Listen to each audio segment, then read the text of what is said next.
धृतराष्ट्र बोले, हे संजय, धर्म भूमि कुरुक्षेत्र में इकट्ठे हुए युद्ध की इच्छा रखने वाले मेरे और पांडु के पुत्रों ने क्या किया?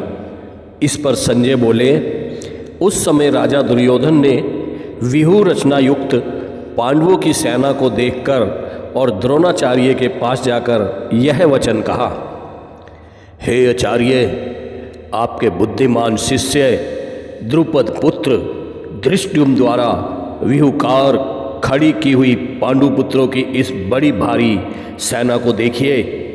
इस सेना में बड़े बड़े धनुष वाले, युद्ध में भीम और अर्जुन के समान बहुत से सूरवीर हैं, जैसे सात्यक और विराट तथा महारथी राजा द्रुपद और धृष्टकेतु, चेकितान तथा बलवान काशीराज, पुरीजीत, कुंती भोज और मनुष्यों में श्रेष्ठ सैव्य और पराक्रमी युधामन्यु तथा बलवान उत्तमौजा, सुभद्रा पुत्र अभिमन्यु, द्रौपदी के पांचों पुत्र, ये सभी महारथी हैं।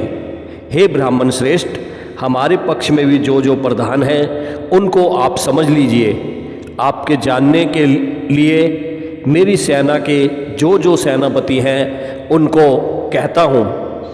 एक तो स्वयं आप पितामह भीष्म तथा कर्ण और संग्रम विजयी कृपाचार्य तथा वैसे ही अश्वत्थामा, विकर्ण और सोमदत्त का पुत्र भूरिश्रवा तथा और भी बहुत से सूरवीर अनेक प्रकार के शस्त्र अस्त्रों से युक्त मेरे लिए जीवन की आशा को त्यागने वाले सब के सब युद्ध में चतुर हैं। भीष्म पितामह द्वारा रक्षित हमारी वह सेना सब प्रकार से अजेय है और भीम द्वारा रक्षित इन लोगों की यह सेना जीतने में सुगम है। इसलिए सब मोर्चों पर अपनी अपनी जगह स्थित रहते हुए आप लोग सब के सब निसंदेह भीष्म पितामह की ओर से रक्षा करें। इस प्रकार द्रोणाचार्य से कहते हुए दुर्योधन के वचनों को सुनकर कौरवों में वृद्ध बड़े प्रतापी पितामह भीष्म ने उस दुर्योधन के हृदय में हर्ष उत्पन्न करते हुए उच्च स्वर से सिंह की नाद के समान गर्ज कर शंख बजाया। उसके उपरांत शंख और नगारे तथा ढोल, मृदंग और नृसिंग आदि बाजे एक साथ ही बजे। उनका वह शब्द बड़ा भयंकर हुआ। उसके अनंतर सफ़ेद घोड़ों से युक्त उत्तम रथ में बैठे हुए श्री कृष्ण महाराज और अर्जुन भी अलौकिक शंख बजाए। उनमें श्री कृष्ण महाराज ने पांचजन्य नामक शंख और अर्जुन ने देवदत्त नामक शंख बजाया। भयानक कर्म वाले भीमसेन पौंडु नामक महाशंख बजाया। कुंती पुत्र राजा युधिष्ठिर ने अनंत विजय नामक शंख और नकुल और सहदेव ने सुघोष और मणि पुष्पक नाम वाले शंख बजाए।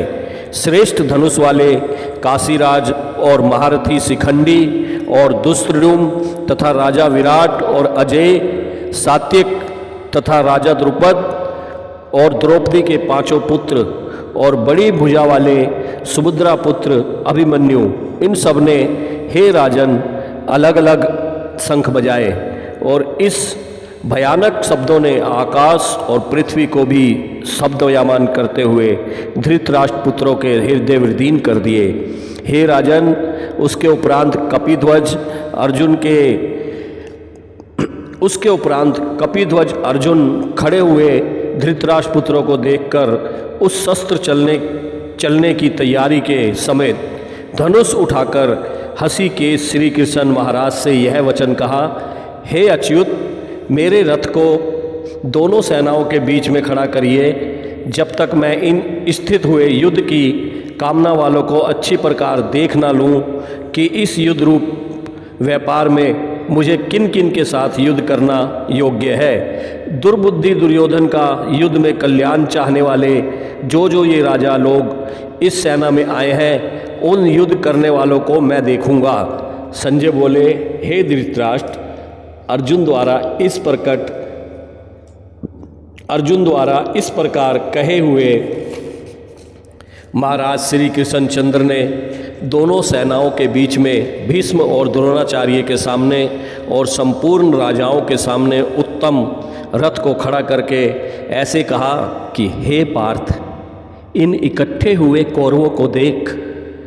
उसके उपरांत पृथापुत्र अर्जुन ने उन दोनों ही सेनाओं में स्थित हुए पिता के भाइयों को, पितामह को, आचार्यों को, मामों को, भाइयों को, पुत्रों को, पौत्रों को तथा मित्रों को, ससुरों को और सौदाकों को भी देखा। इस प्रकार उन खड़े हुए संपूर्ण बंधुओं को देखकर अत्यंत करुणायुक्त हुए कंती पुत्र अर्जुन शोक करते हुए यह बोले, हे कृष्ण, इस युद्ध की इच्छा वाले खड़े हुए स्वजन समुदाय को देखकर मेरे अर्धंग अंग स्थिर हुए जाते हैं और मुख भी सूखा जाता है और मेरे शरीर में कंप तथा रोमांच होता है तथा हाथ से गांडीव धनुष गिरता है और त्वचा भी बहुत जलती है तथा मेरा मन भ्रमित सा हो रहा है, इसलिए मैं खड़ा रहने भी समर्थ नहीं हूँ। हे केशव, लक्षणों के भी विपरीत ही देखता हूँ तथा युद्ध में अपने कुल को मारकर कल्याण भी नहीं देखता।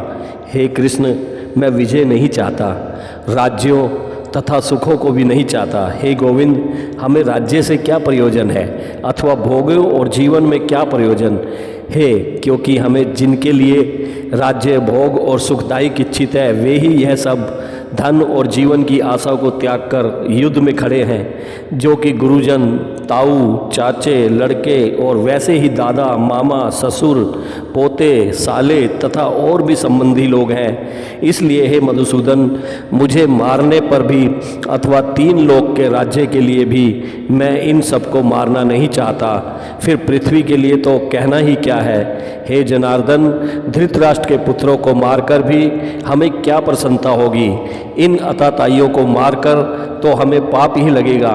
इससे तो हे माधव, अपने बांधत्व धृतराष्ट्र के पुत्रों को मारने के लिए हम योग्य नहीं हैं, क्योंकि अपने कुटुंबों को मारकर हम कैसे सुखी रहेंगे।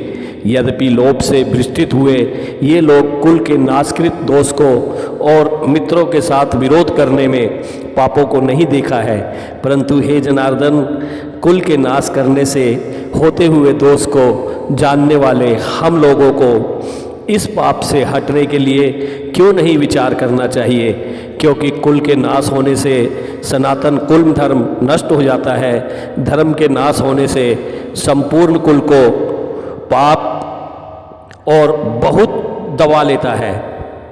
धर्म के नाश होने से संपूर्ण कुल को पाप भी बहुत दबा लेता है तथा हे कृष्ण, पाप के अधिक बढ़ जाने से कुल की स्त्रियां दूषित हो जाती हैं और हे वासुदेव, स्त्रियों के दूषित होने पर वर्णसंकर उत्पन्न होता है और वह वर्णसंकर कुल घातियों को और कुल को नरक में ले जाने के लिए ही होता है। लोप हुई पिंड और जल की क्रिया वाले इस पितृलोक भी गिर जाते हैं और इन वर्ण संकर कारक दोषों से कुल धातियों के सनातन कुल धर्म और जातीय धर्म नष्ट हो जाते हैं तथा हे जनार्दन, नष्ट हुए कुल धर्म वाले मनुष्य का अनंत काल तक नरक में वास होता है, ऐसा हमने सुना है। ओहो, शोक है कि हम लोग बुद्धिमान होकर भी महान पाप करने को तैयार हुए हैं, जो कि राज्य और सुख के लोभ से अपने कुल को मारने के लिए उद्धत हुए हैं। यदि मुझ शस्त्र रहित ना सामना करने को वाले को शस्त्रधारी धृष्ट के पुत्र रण में मारे तो वह मारना भी मेरे लिए अति कल्याणकारक होगा।